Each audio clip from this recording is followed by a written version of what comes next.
Olá! Bem-vindos a mais uma exploração focada aqui no The Deep Dive. Hoje, nosso foco está nas engrenagens das redes de data center, mais especificamente na tecnologia Cisco ACI. Temos em mãos um white paper que se propõe a desvendar um conceito que, embora técnico, é vital para performance e resiliência, o ECMP, ou Equal Cost Multipath. A ideia central por trás do ECMP é relativamente simples, né? Como aproveitar ao máximo a rede quando existem vários caminhos iguais para chegar ao mesmo destino. Parece óbvio usar todos, mas a implementação tem seus segredos. E, crucialmente, como a ACI gerencia a capacidade ou a escala para suportar esses múltiplos caminhos. Nossa missão hoje é entender não só o que é esse MP, mas principalmente os fatores, às vezes sutis, que impactam seu gerenciamento de escala dentro da malha CI. Vamos fundo nisso. Exato. Em data centers modernos, com aplicações distribuídas, sabe? Em máquinas virtuais ou containers, a conectividade precisa ser, robusta e eficiente. O ECMP é a ferramenta que permite usar simultaneamente vários caminhos de rede com o mesmo custo métrico, ao invés de deixar alguns parados só como backup esperando uma falha. Pensa nisso como usar todas as pistas de uma rodovia ao mesmo tempo, em vez de manter várias fechadas por precaução. O white paper que temos detalha como a ACI faz isso e, mais importante, quais os limites e, os desafios operacionais envolvidos. Perfeito. Então, vamos começar pelo começo. O que exatamente é esse tal de ECMT? O material define como um método de roteamento que permite distribuir o tráfego para um único prefixo de rede através de múltiplos caminhos de igual custo. Certo. E desde a abordagem tradicional de ter uma rota primária e outras de backup, o ECMP ativamente balanceia o tráfego entre várias dessas rotas. O principal benefício, como a gente já falou, é a utilização eficiente da banda disponível e o aumento da resiliência. É usar melhor o que você tem. Se um dos caminhos falha, o tráfego continua fluindo pelos restantes, idealmente sem impacto perceptível para o usuário, né? A ACI, segundo o documento, até a versão 6.01 do APIC, suportava até 64 caminhos ECMP para um mesmo destino. São 64 pistas naquela nossa analogia da rodovia. É bastante coisa. 64? Uau! E para decidir qual pista usar para cada fluxo de dados, ela usa um método padrão de hash baseado nas 5 tuplas do pacote. IPs e portas de origem e destino, protocolo. Isso garante que pacotes do mesmo fluxo sigam sempre o mesmo caminho. Faz todo sentido. Múltiplos caminhos ativos resultam em melhor performance geral e uma rede que se recupera mais graciosamente de falhas. Ok, entendida a ideia geral. Agora, como a Cisco ACI gerencia isso internamente? Lá no hardware dos switches, o white paper descreve uma estrutura específica que os switches ACI usam para registrar e gerenciar essas rotas com múltiplos caminhos. Parece que não é tão simples quanto, apontar uma rota para vários lugares. Como funciona essa estrutura? É aqui que entram os detalhes importantes para a gente entender a escala. Diferente de uma rota simples, sabe? Onde o prefixo de destino, na tabela de roteamento, aponta direto para o IP do próximo salto, o next hop, e esse next hop contém a informação para reescrever o cabeçalho de camada 2. No ECMP, a ACI introduz uma camada de abstração, meio que um passo a mais. A rota ECMP na tabela de encaminhamento, ela aponta para um identificador chamado ID de grupo ECMP. Um grupo. O que ele representa exatamente? Pensa no grupo como um container lógico, específico para aquele destino. Dentro desse grupo existem uns membros. Membros, ok. Cada membro representa um dos caminhos válidos, ou seja, um dos IPs de next hop possíveis para alcançar aquele destino. E aí sim, cada um desses IPs de next hop, que ficam numa tabela separada, é que aponta para a informação de reescrita de camada 2, aquela necessária para encaminhar o pacote corretamente. Então a cadeia fica: rota leva para o ID do grupo. Isso. O grupo contém os membros. Exato. E cada membro aponta para um IP de next hop numa tabela global. Perfeito. Que finalmente tem a informação de reescrita L2. É um pouco mais indireto. É um pouquinho mais indireto, mas tem um motivo para isso. Entendi a cadeia. O documento faz uma distinção interessante. Os membros pertencem ao grupo, mas a informação do Next Hop em si fica numa tabela global no switch. Qual a vantagem disso? Por que essa separação? Essa é uma otimização crucial para economizar recursos de hardware, sabe? Imagina que você tenha duas redes de destino diferentes, rede A e rede B. Ambas acessadas via ECMP, então, dois grupos ECMP distintos. Se por acaso ambas compartilharem alguns dos mesmos IPs de Next Hop, por exemplo, passam pelo mesmo roteador de borda, em vez de duplicar a informação de reescrita L2 para esses IPs em cada grupo, Ah, já sei. ambos os grupos terão membros que apontam para a mesma entrada na tabela global de Next Hops. Sacou? Saquei. Evita a redundância e otimiza o uso dessa tabela global, que deve ter um limite, né? Exatamente. Essa tabela global tem um limite finito. E a tabela global de Next Hops faz sentido para organizar múltiplos caminhos e otimizar recursos. Mas como tudo em hardware, imagino que exista um limite, certo? Quais são os números que a gente precisa ter em mente na ACI segundo o white paper? Sim, existem limites bem definidos. Para os switches Leaf da ACI, que são os mais comuns, o documento especifica que a capacidade máxima é de 4.096 grupos ECMP. 4.096 grupos? Isso. Aí, 32.768 membros, somando todos os membros de todos os grupos que existirem no switch. 32 mil membros. É bastante. E 8.192 entradas na tabela global de Next Hops. Ok, 4K grupos ICMP, 32K membros, 8K Next Hops. E um ponto que o material ressalta, é que você meio que já adiantou, é que esses limites são globais no switch, certo? Isso mesmo. Não são alocados por VRF, aquelas instâncias de roteamento virtuais para segmentação. Exatamente. E essa é uma implicação importante. Se o mesmo prefixo de rede externa é aprendido e importado para, 10 VRFs diferentes dentro do mesmo switch Leaf, ele vai consumir recursos de grupo, membro e Next Hop naquele switch de forma agregada. A contagem é pro switch como um todo, não por VRF. Entendi. Isso é fundamental no planejamento de capacidade, principalmente em ambientes multi-tenant ou com muita segmentação. Tem que ficar de olho no total. Importante saber disso. Esses números valem tanto para IPv4 quanto para IPv6? Sim, o white paper confirma que esses limites são os mesmos para ambos os protocolos e também são consistentes independentemente do perfil de encaminhamento configurado no switch. São limites físicos do hardware mesmo. Agora, aqui vem um ponto que você mencionou que me deixou curiosa. Esses limites são fixos, mas você disse que há desafios operacionais. O consumo desses recursos é sempre estável ou pode, variar? Excelente pergunta. E é aqui que a gestão da escala SMP se torna mais, digamos, interessante do que simplesmente olhar para os números máximos. Esses 4K, 32K e 8K são os limites absolutos, o teto, mas o consumo instantâneo pode ter picos temporários. E isso acontece por causa da forma como a CA e a ACI lida com mudanças na rede. Ah, É um detalhe operacional crucial que pode pegar administradores desprevenidos se não for bem compreendido. Acho que vale a pena explorar isso. picos temporários. Ok, isso só é importante.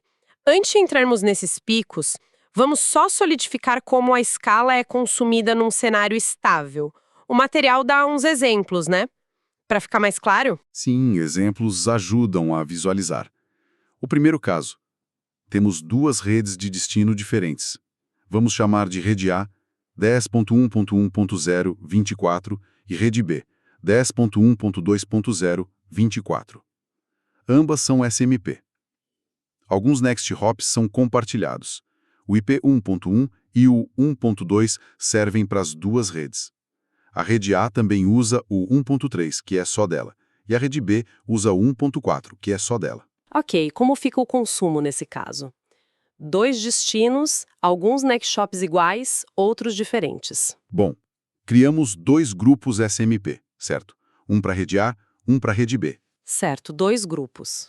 O grupo A tem 3 membros, 1.1, 1.2, 1.3. O grupo B também tem 3 membros, 1.1, 1.2, 1.4. Ok, então 3 membros em cada grupo. Total de 6 membros usados. Isso, total. 2 grupos, 6 membros. Mas e a tabela global de Next Hops, graças àquela otimização que falamos. Ah, os compartilhados. Exato! Usamos apenas 4 entradas.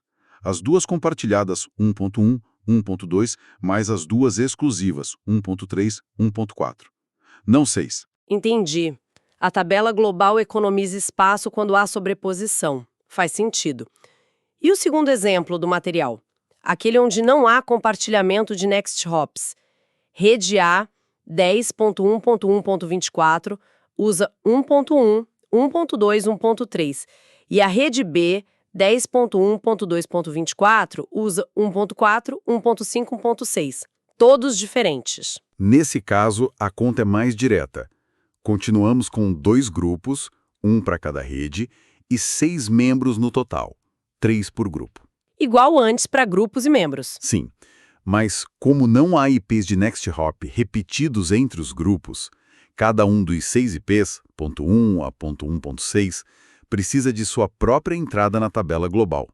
Portanto, aqui consumimos 6 entradas de Next Hops. Ah, ok. Isso ilustra bem como a topologia específica e a sobreposição, ou a falta dela, dos caminhos afetam o consumo de cada um desses 3 recursos: grupo, membro e Next Hop. Ok. Os exemplos deixam claro o consumo em estado estável e a otimização da tabela global. Agora sim, vamos ao ponto que você levantou sobre os picos temporários. O que acontece quando a rede muda? Porque, a rede nunca é estática. Links caem, novos são adicionados, configurações de roteamento mudam o tempo todo. Exatamente. E a maneira como a plataforma ACI lida com essas mudanças que causa os picos transitórios na escala SMP. Para atualizar os registros de hardware sem interromper o fluxo de tráfego existente, que é o objetivo, a ACI utiliza um processo chamado Make Before Break. Make before break. Fazer antes de quebrar. Tipo, construir um novo caminho antes de desativar o velho. Exatamente essa a ideia. Funciona em 3 etapas principais, quando um caminho SMP precisa ser modificado, seja adicionando ou removendo um Next Hop. Primeiro, o Make, fazer. O switch cria um novo registro de grupo SMP no hardware. Esse novo grupo já contém a lista atualizada de membros e Next Hops, refletindo a mudança que aconteceu na rede. Ok, cria um novo grupo com a configuração correta. Segundo, o switch, trocar. Aí, o switch atualiza o ponteiro lá na tabela de roteamento principal para o prefixo de destino agora apontar para este novo grupo recém-criado.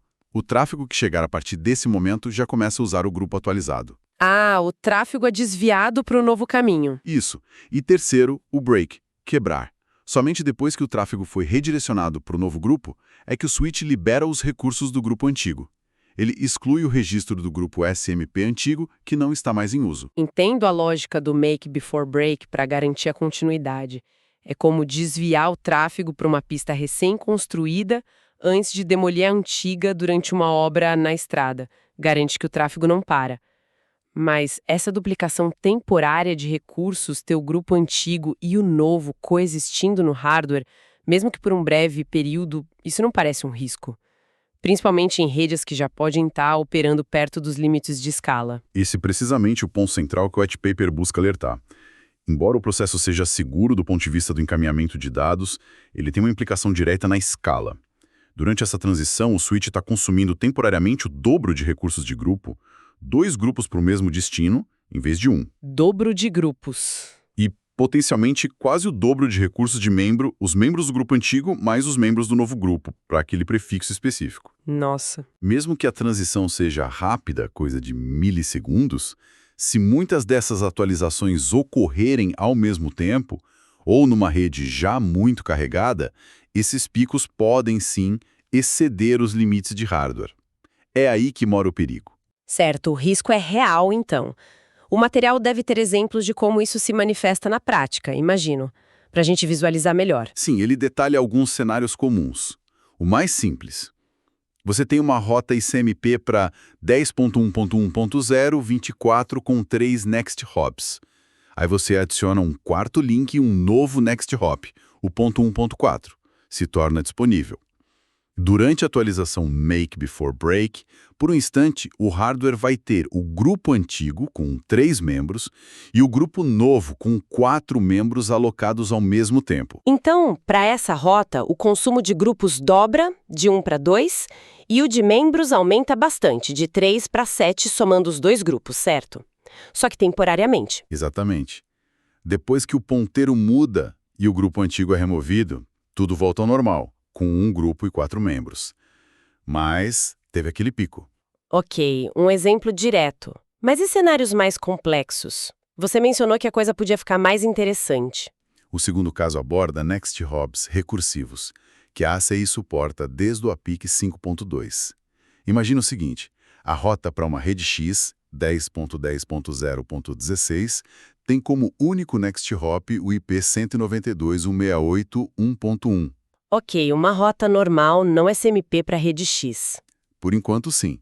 Só que, para chegar nesse IP 192.168.1.1, o próprio switch usa esse MP, através de outros 2 IPs, digamos 172.17.1.1 e 172.16.2.1. Isso é recursividade. O next hop da rota X é, ele mesmo, alcançado por múltiplos caminhos. Entendi. O caminho para chegar no próximo salto tem seus próprios múltiplos caminhos. Perfeito. Agora, o que acontece se um novo caminho surge para alcançar o next hop recursivo 192.168.1.1? Por exemplo, um terceiro caminho via 172.16.3.1 aparece. Intuitivamente, a gente pensaria que só a rota para 192.168.1.1 seria diretamente afetada pela atualização Make Before Break. Parece que a rota X não tem nada a ver com isso diretamente. Mas o efeito cascateia. A mudança no caminho para o next hop recursivo, o 192.168.1.1, força o switch a recalcular e atualizar também a rota original, rede X 10.10.0016, mesmo que o next hop direto dela, o 192.168.1.1, não tenha mudado. Por quê? Porque a forma como se chega ao next hop mudou. O conjunto de caminhos finais para a rede X na prática mudou. E essa atualização para a rede X também vai seguir o processo Make Before Break, consumindo temporariamente 2 grupos e mais membros para essa rota dependente. Entendi. A mudança se propaga. Mostra como a recursividade pode amplificar o impacto das mudanças na rede sobre a escala ICMP total. Uma pequena mudança lá embaixo pode causar um pico lá em cima. Nossa, isso parece um efeito dominó meio perigoso em redes complexas. E o terceiro caso que o white paper menciona, parece que envolve adicionar novos switches. Isso é bem comum, né? Sim, um cenário muito comum. A expansão da malha ACI pela adição de novos switches Border Leaf, BLs. Aqueles que conectam a ACI ao mundo externo e aprendem as rotas de fora. Imagina adicionar, sei lá, 3 novos BLs. Para redundância, todos eles vão aprender as mesmas rotas externas e vão anunciá-las para os switches internos, os Non-Border Leaves, NBLs. Ok.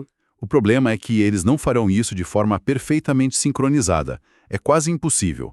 Um vai anunciar um pouco antes, o outro um pouco depois. E o que acontece no NBL, o switch interno, enquanto essa informação chega aos poucos de cada BL novo? Fica confuso. O NBL entra num estado de convergência que pode ser potencialmente caótico do ponto de vista da escala ECMP. Ele pode receber informações parciais de forma assíncrona. Talvez o BL1 anuncie as rotas X e Y, logo depois o BL2 anuncia X e Z, aí o BL3 só anuncia X inicialmente. O NBL vai vendo essas combinações chegando.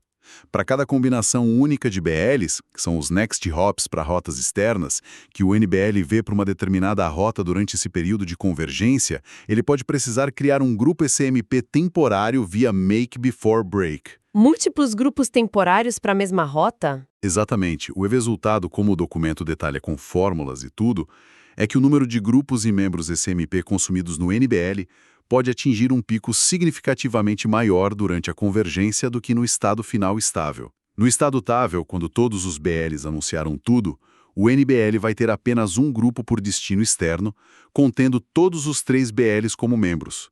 Mas durante a convergência... Pode ter vários grupos intermediários. Pode. O paper sugere que com NBLs convergindo, o pico de grupos pode chegar perto de 2N. enquanto o estado final terá apenas um grupo por destino. Para 3 BLs, poderíamos ter um pico de até 4 grupos temporários, antes de estabilizar em um. E o consumo de membros também escala de forma parecida nesse período. Uau, esse cenário de adicionar BLs parece ser onde o impacto transitório na escala pode ser mais dramático, então. Então, a grande mensagem desses casos de uso é: temos que ficar muito atentos que qualquer mudança na topologia de roteamento, seja planejada, como adicionar um BL, ou não planejada, como uma falha de link que também causa o que vocês chamam de churn de rotas, né? Isso, churn de rotas, uma rápida e volumosa recalculação de caminhos. Vai invocar o Make Before Break e causar esses picos temporários, às vezes bem substanciais, no consumo dos recursos de escala SMP. É isso. Exatamente essa é a conclusão principal. Não basta olhar para a utilização média ou estável da rede. É preciso entender e planejar para esses picos transitórios. Eles são parte da operação normal, mas precisam ser gerenciados. Ok, então a pergunta óbvia é: dado que esses picos podem acontecer e os limites de hardware 4K grupos, 32K membros, 8K Next Hopes são finitos, como nós, administradores de rede, podemos gerenciar isso de forma eficaz para evitar problemas? Quais as recomendações do white paper? A primeira recomendação é a mais básica, mas é fundamental: monitorar ativamente a utilização desses recursos. Não adianta só configurar e esquecer. O documento enfatiza verificar a escala SMP antes e depois de janelas de manutenção, onde serão feitas alterações que afetam o roteamento L3, como adicionar conexões L3 out ou novos border leafs. Tipo, tirar uma foto do antes e do depois para ver o impacto real, incluindo o pico transitório, se possível. Exatamente. É preciso saber qual a sua margem atual antes de introduzir uma mudança que você sabe que vai causar um pico. Existe alguma forma prática de verificar isso? Algum comando que a gente possa usar? Sim. O white paper menciona um comando útil para verificar diretamente nos switches Leaf, nos modelos de segunda geração em diante. É o VSHLC-C showplet int how, health stats, grep e SMP. Ah, legal. E o que ele mostra? Ele mostra o limite máximo, max use SMP entries, e o uso atual, use SMP entries de membros SMP naquele switch específico. É bom ter esse comando à mão. Com certeza. Para dar aquela conferida rápida antes da janela de manutenção das 3 da manhã. Boa dica. E além de monitorar, o que mais podemos fazer? A segunda recomendação-chave é adotar uma abordagem incremental para mudanças significativas. Isso é muito importante. Se o plano é adicionar, por exemplo, 2 novos border leafs, ou múltiplos links externos, a sugestão é: adicione o primeiro, espere a rede convergir completamente, monitore a escala SMP para garantir que ela se estabilizou e que ainda existe uma margem confortável. Dá um tempo para o sistema respirar. Isso. E só então adicione o segundo. Isso dá tempo para o sistema processar os estados transitórios e liberar os recursos temporários antes da próxima onda de atualizações. Evita aquele efeito avalanche nos recursos de hardware. Faz todo sentido. Fazer as coisas com calma e método. E sobre eventos não planejados, como falhas? Aí não dá para fazer mudança incremental, né? O link simplesmente cai. Correto. Para falhas, a estratégia é o planejamento de capacidade com margem de segurança, o famoso hedge-row. Ao projetar ou expandir a rede, não se deve planejar utilizar tipo 80% ou 90% da escala SMP em estado estável.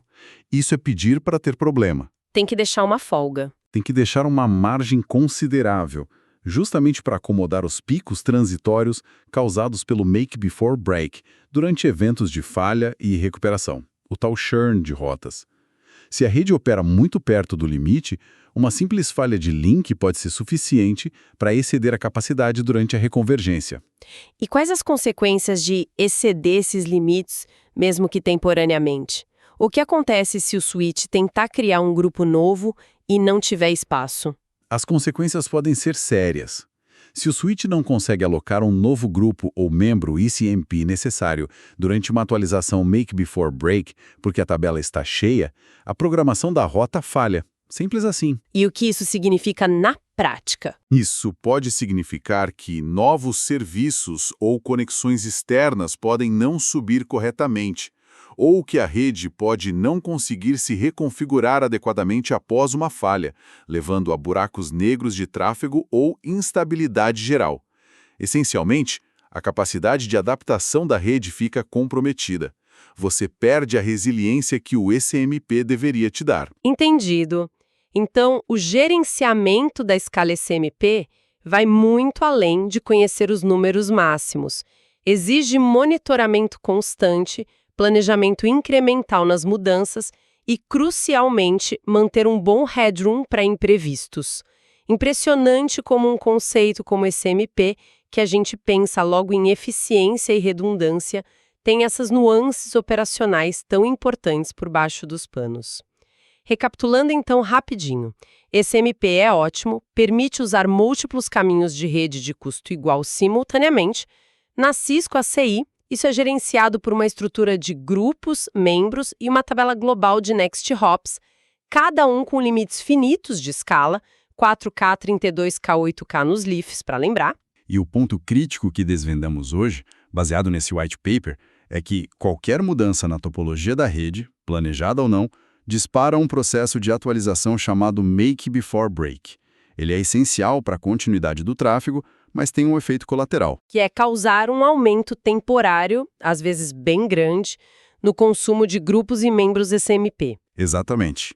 Vimos como isso acontece ao adicionar Next Hubs em cenários com recursividade e de forma mais acentuada durante a convergência quando adicionamos novos border leafs. Portanto, para manter a malha ACI estável e performática, os administradores precisam conhecer esse mecanismo, monitorar a escala ativamente, especialmente perto de mudanças planejadas. E fazer essas mudanças de forma incremental sempre que possível.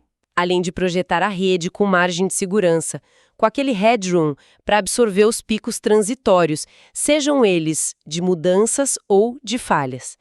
Isso evita que a rede engasgue justamente quando precisa se adaptar. Exatamente. É esse tipo de conhecimento operacional detalhado que, na minha opinião, transforma um bom administrador de rede em um excelente. É ser capaz de antecipar e mitigar problemas que não são óbvios apenas olhando a configuração ou os dashboards básicos. Isso nos deixa com uma reflexão interessante, que vai um pouco além da tecnologia em si, né? A gente busca cada vez mais redundância e alta disponibilidade, multiplicando caminhos, multiplicando dispositivos. Mas como equilibramos esse objetivo com a complexidade de gerenciamento que isso inevitavelmente acarreta? E como vimos hoje, com os limites físicos e os comportamentos transitórios dos recursos de hardware, como a escala SMP, será que existe um ponto ótimo, um limite, onde a redundância adicional começa a trazer mais riscos operacionais por causa desses picos e limites do que benefícios reais de disponibilidade? Uma questão para a gente pensar ou desenhar as redes resilientes do futuro. Fica aí a provocação.